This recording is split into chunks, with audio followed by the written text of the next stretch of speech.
A lo largo de la historia han pasado ciertos sucesos que se han catalogado como inexplicables. Pero, ¿cuáles son los más perturbadores de todos? Hoy veremos 6 eventos misteriosos y trataremos de averiguar la verdad detrás de todos ellos. La histeria colectiva es, en pocas palabras, la aparición de síntomas físicos o emocionales en un grupo de personas sin una razón aparente.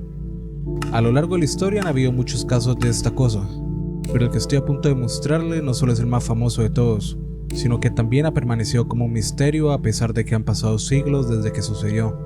Pero ¿a qué misterio me refiero? Todo comienza exactamente el 14 de julio de 1518. Ese día, en la ciudad de Estrasburgo, en Francia, esta mujer llamada Frau Trofea salía de su casa a eso de las 3 p.m. y de un momento a otro empieza a bailar sin control en medio de la calle. Al principio las personas que la veían decidían ignorarla pensando que era una especie de broma, pero poco a poco las horas fueron pasando hasta llegar la noche. Pasó un día, después dos, y por algún motivo esta mujer seguía moviéndose sin algún tipo de control, pero lo peor de todo estaba por venir. Resulta que al cabo de una semana otras personas se le fueron uniendo, hasta llegar a un punto en el que ya eran 35 personas bailando al mismo tiempo. Y para finales de agosto ya eran más de 400 las personas que bailaban sin parar. Obviamente las autoridades se extrañan por lo que está sucediendo, y sin entender realmente qué hacer llaman a los médicos de la época para que les den algún tipo de explicación. Pero ¿qué fue lo que determinaron los doctores? Pues bien, en ese tiempo la ciencia se basaba en algo llamado la teoría de los humores. Déjenme explicarles. Resulta que según los médicos el cuerpo humano estaba constituido por 4 fluidos diferentes: la sangre, la flema, la bilis amarilla y la bilis negra. La cosa es que cada uno de estos fluidos estaba ligado a un estado del ánimo. Por ejemplo, las personas alegres y optimistas tenían como humor predominante la sangre. Y es por esto que lo primero que pensaron los médicos al ver a estas personas bailando era que todas tenían la sangre demasiado caliente. Sin embargo, aquí es donde la cosa se pone más turbia. Resulta que los médicos piensan que la única forma de curarlos era dejarlos bailar más, para que de esta manera sudaran el calor excesivo que tenían en sus cuerpos por la sangre. De hecho, lo que hicieron fue mandar a construir escenarios y contratar músicos que tocaran durante todo el día. Otro dato curioso es que también empezaron a contratar a personas fuertes, para que así pudieran sostener a los bailarines que estaban por detenerse. Y es que según los médicos esto les ayudaba a acabar con toda la sangre caliente para que no volvieran a sufrir de esta cosa. Después de esta solución los días fueron pasando, pero al contrario de lo que esperaban, la intensidad del baile solo empezó a subir. De hecho, algo que olvidé mencionarles es que la estación del año que había en ese momento era verano, por lo que la gente ya empezaba a sentir que su piel se quemaba debido al sol. Por si fuera poco, todas estas personas no se podían detener para hacer sus necesidades, lo que ocasionaba que todo tipo de desechos humanos cayeran encima de sus heridas, obviamente infectándolas.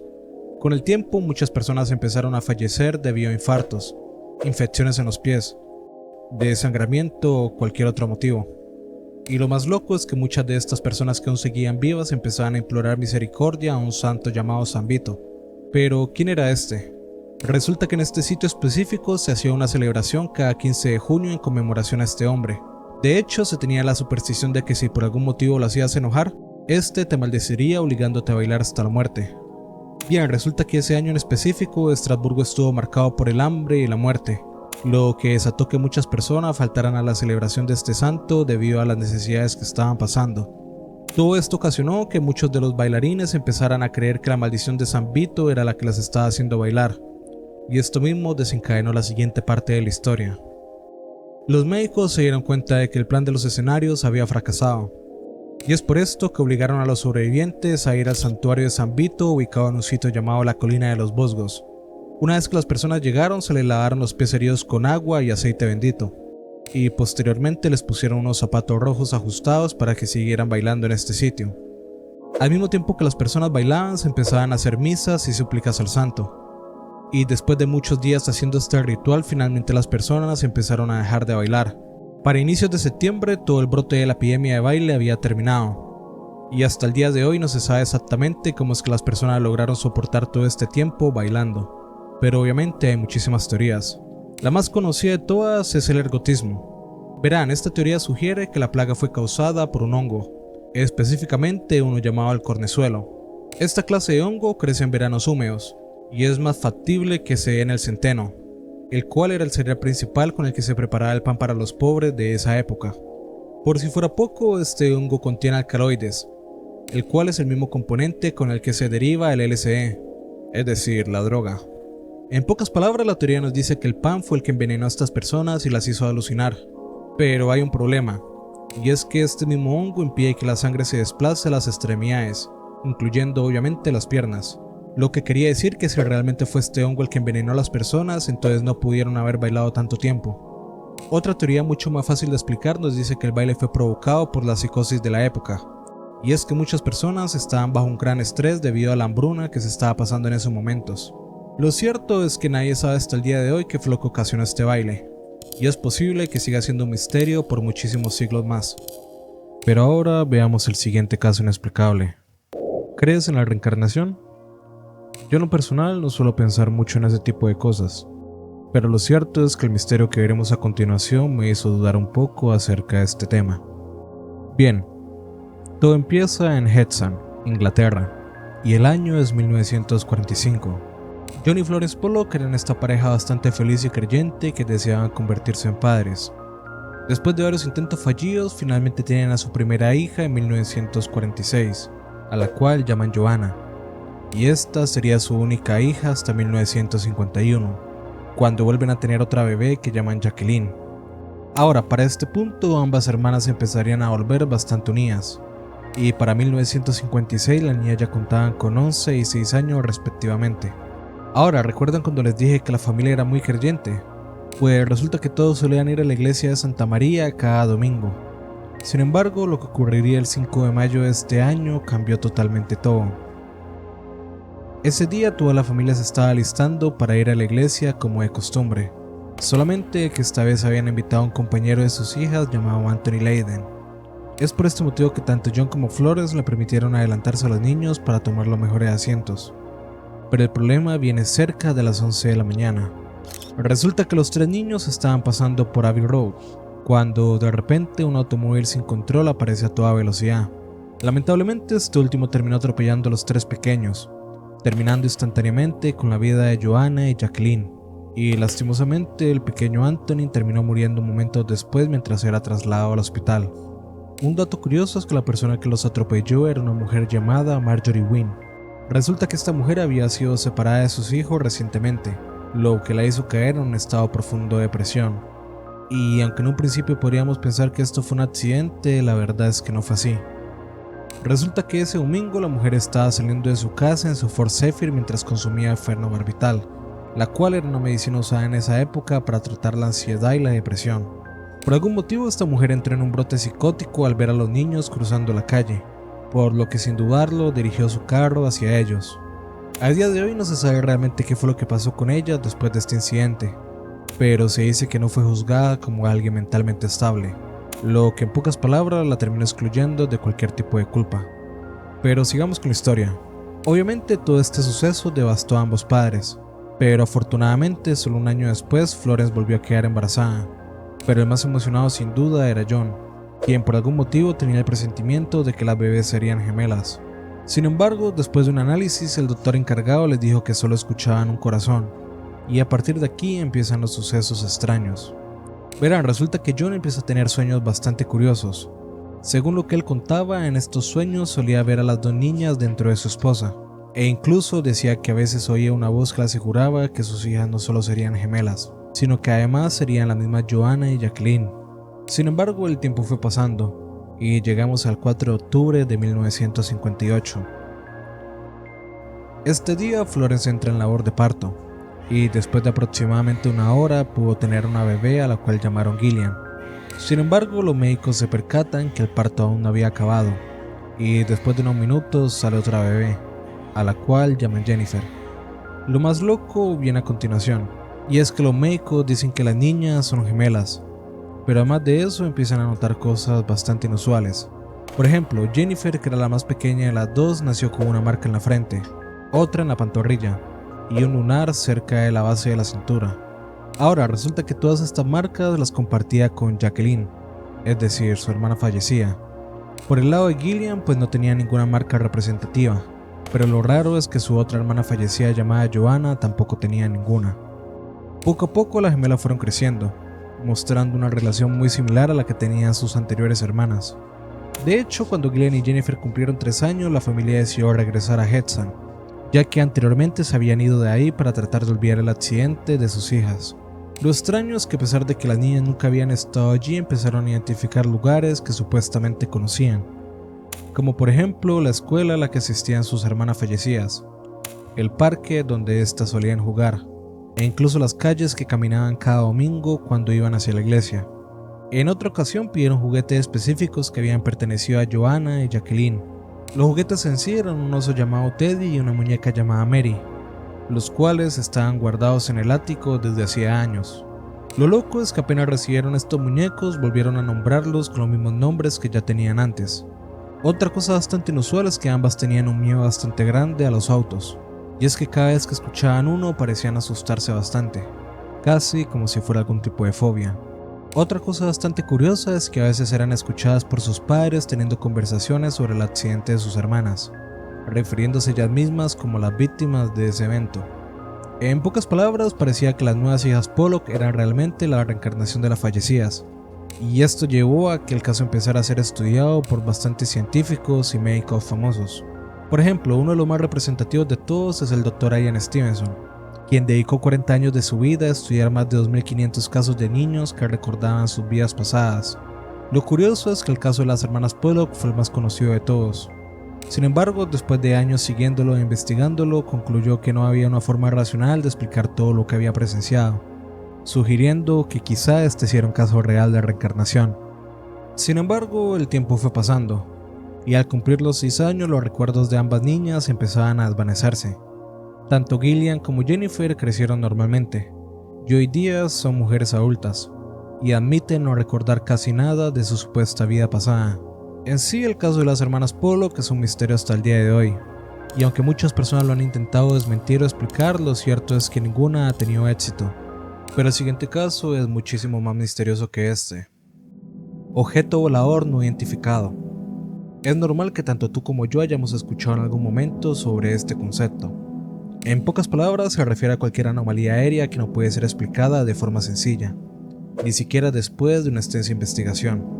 A lo largo de la historia han habido miles de avistamientos que hasta el día de hoy siguen siendo un misterio, pero el que estoy a punto de contarles no solo es único por lo que sucedió en sí, sino también por la cantidad de personas que son testigos de ello. ¿Pero a qué suceso me refiero? Bien, el día era 27 de octubre de 1954, y el lugar era Florencia, una ciudad localizada en Italia.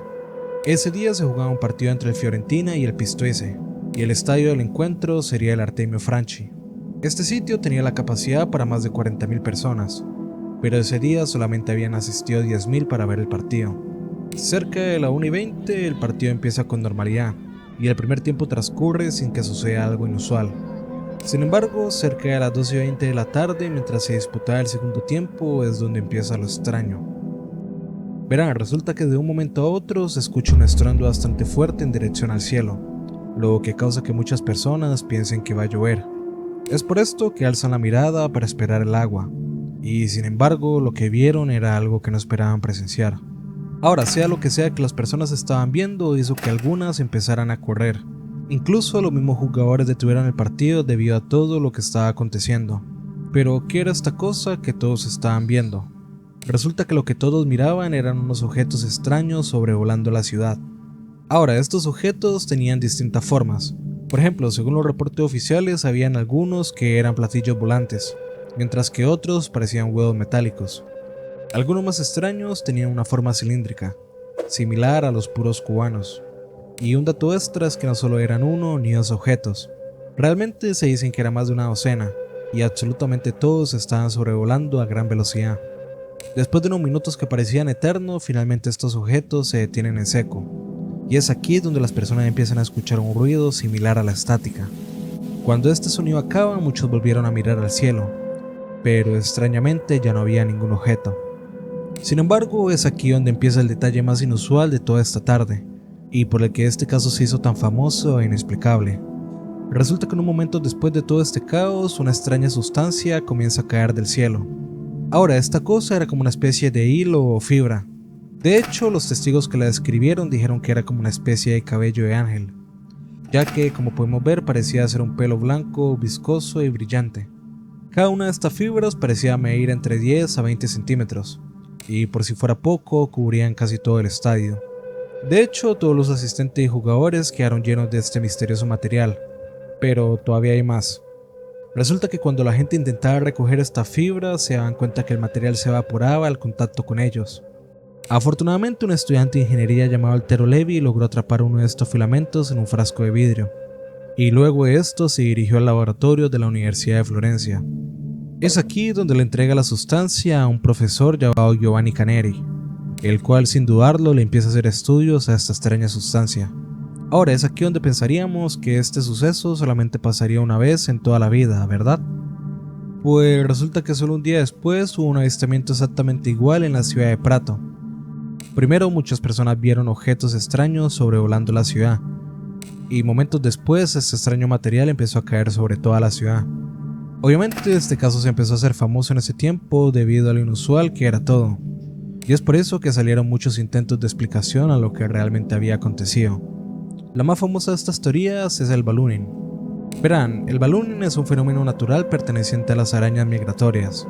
Resulta que cuando estos animales crecen necesitan desplazarse a otras zonas por varios motivos, así que lo que hacen es tejer una estructura con sus hilos de seda para aprovechar el viento, y así poder elevarse por el aire. Según esta teoría, lo que sucedió es que los hilos reflejaron la luz del sol, lo que hizo parecer que estas telas eran naves brillantes, y al caer pues cubrieron la ciudad con tela de araña. Sin embargo, hay un pero. ¿Recuerdan el análisis que el profesor Caneri le estaba haciendo a la sustancia? Pues resulta que después de días finalmente lo terminó, y los resultados que tuvo fue lo que descartó completamente la teoría de las arañas. Bien, resulta que según este señor el material que había caído sobre la ciudad contenía boro, silicio, calcio y magnesio, y es aquí donde está el principal problema. Verán, resulta que la tela de araña es una proteína orgánica, por lo que obviamente tiene que estar constituida más que todo por nitrógeno, hidrógeno y oxígeno. Lo extraño es que el material que había caído sobre la ciudad no tenía ninguno de estos componentes. En pocas palabras, no eran telarañas. Todo lo que sucedió ese día en Florencia sigue siendo inexplicable, y es posible que nunca tengamos la respuesta oficial de qué fue lo que realmente sucedió. Pero antes de ver el siguiente caso, déjame mostrarte algo interesante. Mira, este de acá es mi canal. Mi meta para este año será llegar a 200,000 suscriptores, así que lo que quiero es invitarte a ser una de estas personas que me ayude con este logro. O sea, que te suscribas pues. De verdad me ayudaría bastante eso. Pero bueno, ahora sí, veamos el siguiente caso. Si hablamos de desapariciones misteriosas, hay muchas que han hecho historia por lo extrañas que han llegado a ser. Desde embarcaciones completas hasta vuelos misteriosos que no dejaron rastro. El caso que estoy a punto de mostrarles no destaca exactamente por el número de personas que desaparecieron, sino más bien por las condiciones en que lo hicieron. Este misterio comienza en la noche del 24 de diciembre de 1945, en Fayetteville, un pequeño pueblo minero de Virginia Occidental. Verán, la familia Soder estaba constituida por George, un exitoso contratista de camiones y carbón, mientras que su esposa Jenny Cipriani era una devota ama de casa católica. Juntos tenían 10 hijos. Los mayores eran John, Joseph, Marion y George Jr., mientras que los más pequeños eran Maurice, Martha, Louis, Jenny Jr., Betty y Sylvia. Esa noche había transcurrido con normalidad.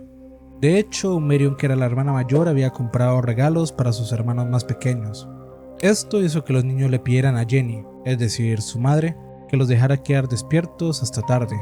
Obviamente la mujer acepta, y después de dejarles tareas a algunos de sus hijos se va a dormir. Para este momento ya eran las 10 de la noche, y tanto George como sus hijos mayores se habían ido a dormir debido al cansancio del trabajo. Todo parecía ir normal, pero cerca de las 2:30 Jenny se despierta debido a que el teléfono de la casa estaba sonando. La mujer se levanta y va a contestar, y lo primero que escucha al hacerlo es una voz femenina preguntando por un nombre desconocido. Jenny se asusta un poco y le dice que no sabe de quién está hablando, pero momentos después escucha que la mujer se empieza a reír de forma histérica. Ya preocupada, Jenny le dice que se equivocó de número y le cuelga, por lo que decide irse a dormir otra vez. Sin embargo, a la 1 de la mañana, Jenny se despierta nuevamente debido a un fuerte sonido que golpea el techo de su casa, pero después de unos momentos no escucha nada más y se vuelve a quedar dormida.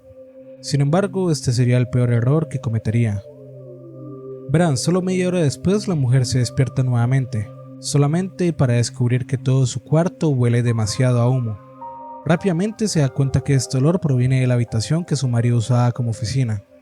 Así que sin dudarlo despierta a George, quien a su vez despierta a sus hijos mayores.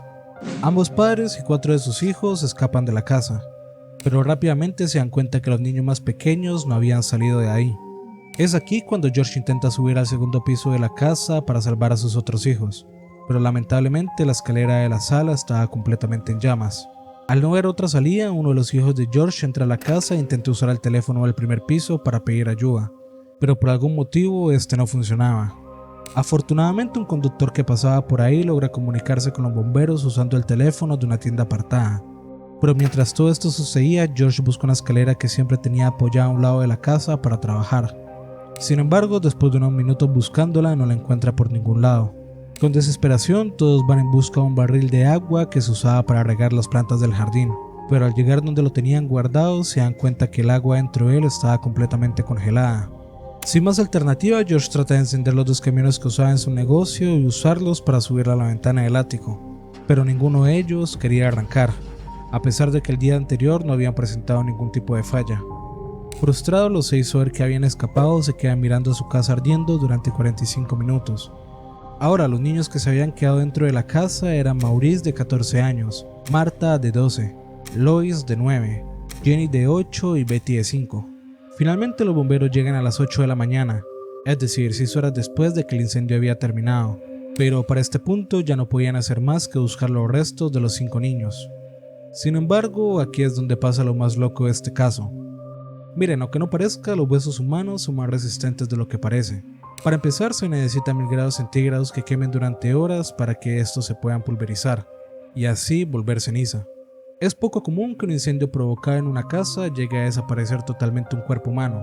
A todo esto, súmele que el incendio de la casa Sawyer solo duró 45 minutos. En este orden de ideas, sería muy raro pensar que 5 personas fueron completamente consumidos en un incendio de estos. Pero si te expliqué todo esto es por una sencilla razón. Verán, después de horas buscando, los bomberos notifican que no habían encontrado ningún resto humano. Es decir, es como si los niños en primer lugar nunca hubieran estado ahí durante el incendio. Obviamente toda la familia se sorprende y preocupa por esto, por lo que al final deciden llamar a la policía para reportar lo sucedido. Si sus hijos no estaban ahí, entonces ¿qué les había pasado? Rápidamente las autoridades llegan al lugar y empiezan a notar detalles inusuales. Por ejemplo, los teléfonos no se habían dañado por el fuego, sino que más bien sus cables parecían haber sido cortados a mano antes de que este iniciara. Además, ¿recuerdan la escalera que George no encontró? Pues resulta que las autoridades la encontraron en un barranco lejano, como si alguien la hubiera escondido intencionalmente. Otra cosa extraña es que los camiones de George ya servían, a pesar de que estos nunca habían arrancado durante el incendio. Por si fuera poco, las autoridades se dan cuenta de que el incendio había sido provocado desde el techo del hogar. En pocas palabras, parecía que alguien había provocado el incendio. Obviamente el caso empezó a ganar notoriedad, y con ello vinieron muchos testigos que aportaron a la investigación. Por ejemplo, un testigo dijo haber visto a un hombre robándose la escalera de la casa, mientras que otro vecino afirmó haber visto a los 5 niños en un auto pasando por la carretera mientras la casa ardía. Sin embargo, ninguna de estas declaraciones ayuda realmente a encontrar a los niños, y poco a poco los años van pasando. Al mismo tiempo, George se empieza a obsesionar por saber la verdad de lo que le había ocurrido a sus hijos, y es por este motivo que empieza a contratar a detectives privados para ayudarle con la investigación. En algún punto la familia decide hacer una excavación en el lugar del incendio, y después de días se encuentran unos restos que mandan a analizar. Sin embargo, estos resultaron ser carne de res cruda. Con el pasar del tiempo fueron pasando cosas más extrañas. Por ejemplo, en una ocasión George recibió una llamada anónima de un hombre que le dijo: "Tus hijos están bien, no los busquen más", mientras que en otra ocasión recibió una carta con una foto dentro. Al verla se encontró con la imagen de un joven muy parecido a Lois, uno de sus hijos desaparecidos. Los Sawyer publicaron anuncios en periódicos nacionales hasta 1968, pero tristemente George moriría solo un año después, mientras que Jenny murió en 1989. El último sobreviviente documentado de la familia Sawyer era Sylvia, quien murió en 2021 convencida de que sus hermanos habían sido secuestrados. A día de hoy no se sabe qué pasó con los niños Sawyer, lo que hace muy probable que este caso nunca se llegue a resolver. Pero el siguiente caso es mucho más perturbador que este. El día era 9 de agosto de 1993. Un grupo de kayakistas ucranianos estaba remando por una fuente de agua en la base de Kamardavan, la cual era una cordillera ubicada al sur de Siberia Oriental, en Rusia. El viaje parecía ir bastante bien, pero de repente todos notan que algo estaba corriendo entre los árboles. Rápidamente se dan cuenta que era una chica. De hecho, parecía ser bastante joven, pero lo extraño es que casi todas sus ropas parecían tener sangre y lodo. Obviamente el grupo detiene su viaje y llevan a esta chica a la estación de policía más cercana, y una vez que llegan los agentes tratan de hacerle unas preguntas, pero de un momento a otro la mujer se desmaya. Es por esto que empieza a ser atendida por distintos médicos, los cuales se dan cuenta que presentaba desnutrición, hipotermia y varias heridas por distintas partes del cuerpo. Después de ello finalmente la mujer se mejora, y es aquí donde empieza a hablar con la policía. Lo primero que hace es identificarse a sí misma como Valentina Utochenko, una chica de 17 años, y tan solo momentos después empieza a narrar a la policía lo que realmente le había sucedido. Sin embargo, lejos de calmar la situación, todo parecía empeorar entre más palabras salían de su boca. Pero, ¿qué fue lo que contó Valentina?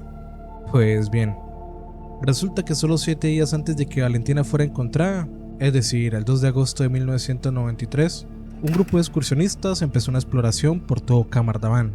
Este grupo estaba conformado por 7 personas, de los cuales 3 eran menores de edad: Timur Bapanov, Victoria Salesova y obviamente Valentina Utochenko. Aparte de ellos, en el grupo también estaba Denis Viktorovich, Alexander Genadevich, Tatiana Filipenko y la instructora de todo el grupo llamada Lyudmila Korovina. Ahora, esta última era una excursionista bastante experimentada, y ella misma había trazado la ruta que todos iban a caminar sobre el sendero de Kamardavan. Esa mañana el grupo empezó su trayecto, y el primer objetivo que tenían era llegar al pico del Retransviator, una zona estratégica conocida por todos los excursionistas para detenerse y refugiarse del clima. La temperatura de ese día era fresca pero manejable, y todos llevaban equipo básico para acampar. Aparte también llevaban consigo comida racionada y ropa adecuada por si hacía bastante frío. Después de horas caminando, finalmente llegan a su objetivo en la noche del 3 de agosto, por lo que una vez ahí se disponen a comer y dormir, y a la mañana del día siguiente todos se despiertan para descender por la cordillera. Pero inesperadamente una lluvia intensa provoca que todos se queden en esa misma zona. Después de unos minutos todos deciden esperar hasta que la lluvia se detenga, pero después de horas esta no parecía irse. Obviamente a todo el grupo no le queda otra que acampar en ese lugar durante toda la noche. Finalmente llega el 5 de agosto y el grupo se prepara para descender.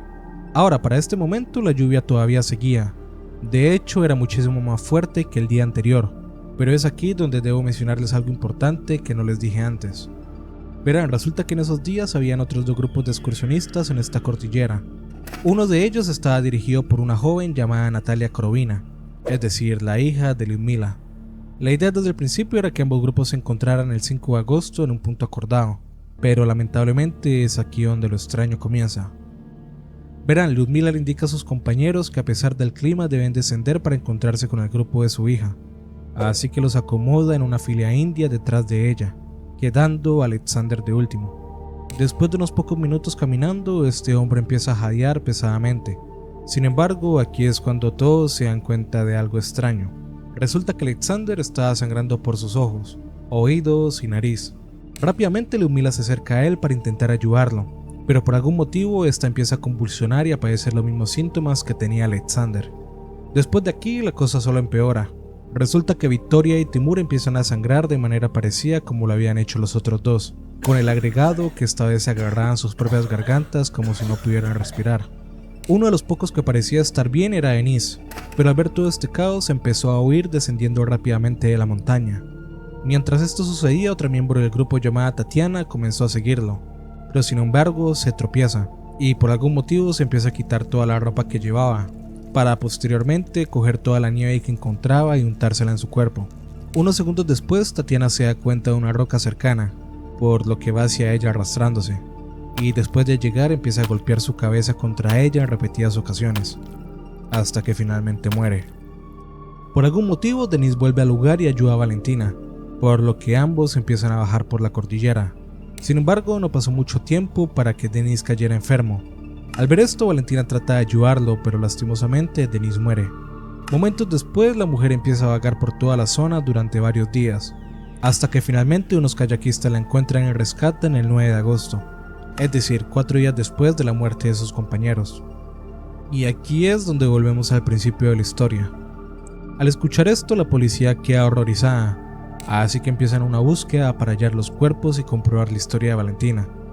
Después de 2 semanas buscando, finalmente encuentran los restos el 24 de agosto, pero extrañamente se encuentran con detalles más perturbadores todavía. 4 de ellos fueron encontrados en una fuente de agua cercana, mientras que otros 2 estaban en tierra, pero obviamente muy alejados entre sí. Absolutamente todos tenían expresiones de horror en sus caras, pero sin duda lo más curioso de esta escena es que todos tenían sangre seca en sus orificios, lo que significaba que Valentina había dicho la verdad. Finalmente las autoridades recogen los cuerpos y los llevan para ser examinados, pero después de semanas la autopsia oficial da un resultado muy cuestionable. Resulta que según la autopsia los 5 estudiantes habían perdido la vida por hipotermia extrema, mientras que Liudmila Korovina había fallecido de un ataque al corazón. Ahora, este resultado en sí no tiene ningún tipo de sentido, lo que hizo pensar a muchas personas que la policía estaba ocultando algo detrás de este incidente. Así que, ¿qué pasó realmente? Pues hasta el día de hoy no se sabe a ciencia cierta, pero afortunadamente tenemos muchas teorías. La más famosa de ellas es la de un experimento militar, y es que según esta teoría el grupo de excursionistas se topó con un proyecto secreto que se está desarrollando en ese momento. Es por esto que fueron eliminados para ser silenciados. Otra teoría interesante es que quizá en ese punto de Kamardavan se había utilizado un agente nervioso días antes, específicamente uno llamado el Novichok 5. En sí esta es un arma química que provoca síntomas como espuma en la boca, convulsiones violentas, edema pulmonar, dificultad respiratoria y paros cardíacos. Todo muy similar a lo que le había pasado a los excursionistas. Otra de las teorías más interesantes es que Liudmila terminó envenenando a todas estas personas por error. Y es que según lo que se dice, esta mujer solía recolectar hongos y plantas para comérselo junto a sus estudiantes mientras hacían excursiones. Sin embargo, el problema es que Valentina nunca mencionó que habían comido hongos. De hecho, según la versión que contó, todos habían estado comiendo comida enlatada. Lo único cierto es que hasta el día de hoy este misterio sigue sin resolverse. Y obviamente el incidente de Kamardavan sigue siendo recordado por ser uno de los misterios más grandes hasta la fecha. Pero ahora veamos el último caso de todos. El misterio que estamos a punto de ver es uno de Latinoamérica, específicamente de Argentina. Es muy posible que nunca lo hayas escuchado antes, pero eso no quita que este suceso sea igual o más extraño que los demás. De hecho, entra en el ámbito de lo paranormal, y lo mejor de todo es que la persona que lo experimentó está viva hoy día, y sigue diciendo exactamente lo mismo que dijo hace 50 años. Juan Pérez era este niño de 12 años que realizaba trabajo de campo para ayudar a su familia. La zona en la que trabajaba era Venado Tuerto, una provincia de Santa Fe en Argentina, y la fecha era 6 de septiembre de 1978. Ese día su padre le había encomendado agrupar una tropilla de caballos para llevarlos hacia el corral. Es por esto que cerca de las 6 de la mañana Juan se despierta y toma su caballo, para posteriormente dirigirse a hacer su tarea. Rápidamente se encuentra con uno de los caballos que debía atrapar, y cuando está a punto de seguirlo se percata de una extraña niebla que parecía expandirse hacia él. Sin embargo, entre más lo hacía, su caballo más nervioso se ponía, hasta el punto que empezaba a relinchar con bastante fuerza, como si sea lo que sea que hubiera atrás de la niebla le provocara algún tipo de miedo. De todas formas, Juan lo tranquiliza y junto a él se acercan cada vez más, pero este sería el peor error que cometería en toda su vida. Verán, una vez que Juan está dentro de la niebla, observa varias esferas pequeñas que se mueven a gran velocidad. Obviamente se asusta por esto, pero de un momento a otro observa que cerca de esas cosas había un gran objeto. Ahora, según la descripción del niño, esta cosa se parecía a un gran sombrero metálico, con 2 luces en la parte superior. Después de unos minutos, una escotilla del objeto se abre en dirección a Juan, y rápidamente una escalera muy brillante sale de esta apertura. El niño no lo piensa 2 veces y sube por ellas, pero aquí es donde empieza lo más perturbador de todo el caso. Una vez que el niño entra, se percata de 2 seres con aspecto bastante extraño. El primero de ellos era un humanoide bastante alto que parecía estar cubierto con un traje metálico. Aparte de todo, poseía un tubo en la parte frontal de su casco. El segundo ser era más extraño todavía. Según el niño, este era como una clase de robot que tenía pinzas conectadas en vez de manos. y lo más extraño es que era mucho más pequeño que el primer ser. De hecho, este parecía ser su ayudante. Después de unos momentos, este último ser se acerca a una mesa y empieza a cortar lo que parecía ser un animal. Y aunque al principio Juan no pudo identificar qué tipo de animal era, rápidamente piensa que es una vaca. Y es que solo 6 días antes, su propio padre había reportado que parte de su ganado había desaparecido. De un momento a otro, Juan sale de sus pensamientos al darse cuenta que la escotilla de la nave se estaba cerrando.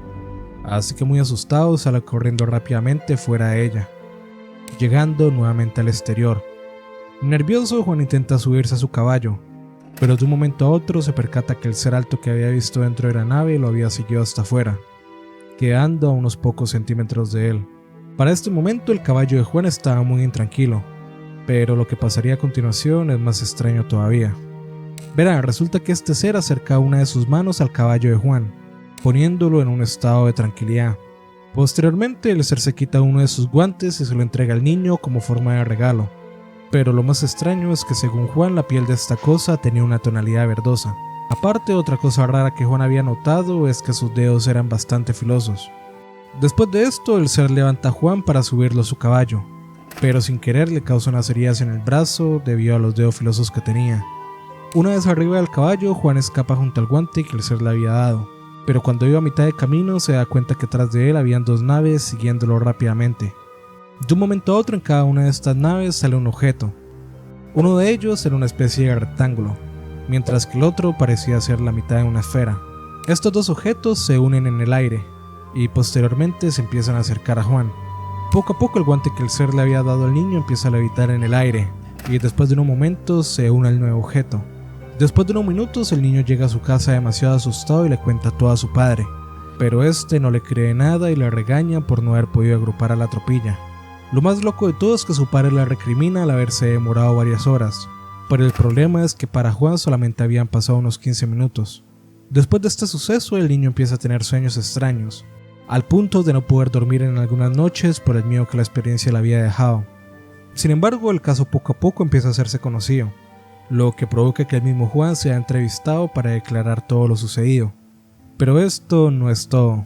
Verán, Juan no sería el único en tener unos encuentros similares con estos seres. Resulta que el 3 de septiembre de 1978, un hombre llamado Carlos Healion se encontró con 7 naves similares a las que el niño había descrito. Todas estaban posadas sobre un campo cercano, y por si fuera poco había distinguido a varias figuras altas similares a las que Juan había visto. Pero otro avistamiento bastante raro sucedió el 8 de septiembre de 1978. Resulta que un joven de 16 años llamado Roberto Torre fue iluminado desde el cielo por una misteriosa luz de color vino tinto. Esto mientras iba a una panificadora central de la ciudad. Según lo que cuenta, el joven iba en su cicla cuando de repente siente un extraño calor. Así que lo que hace es voltear la cabeza hacia arriba, para posteriormente darse cuenta de un enorme objeto en forma de platillo que flotaba encima de él. Ahora, todos estos 3 casos son muy extraños, ¿verdad? Pues resulta que todos estos sucedieron en un lapso de 5 días, y lo peor de todo es que todos sucedieron en el mismo lugar, es decir, en Venado Tuerto. De hecho, estos 3 avistamientos normalmente se cuentan como si estuvieran conectados, y es que hay muchas coincidencias no solo en los relatos, sino también en las ilustraciones que se tomaron de ellos. Hasta el día de hoy no se sabe qué pasó, pero estos sucesos toman el nombre de la oleada alienígena de Venado Tuerto. En sí estos fueron 6 sucesos misteriosos e inexplicables. Dale like y suscríbete si quieres una segunda parte.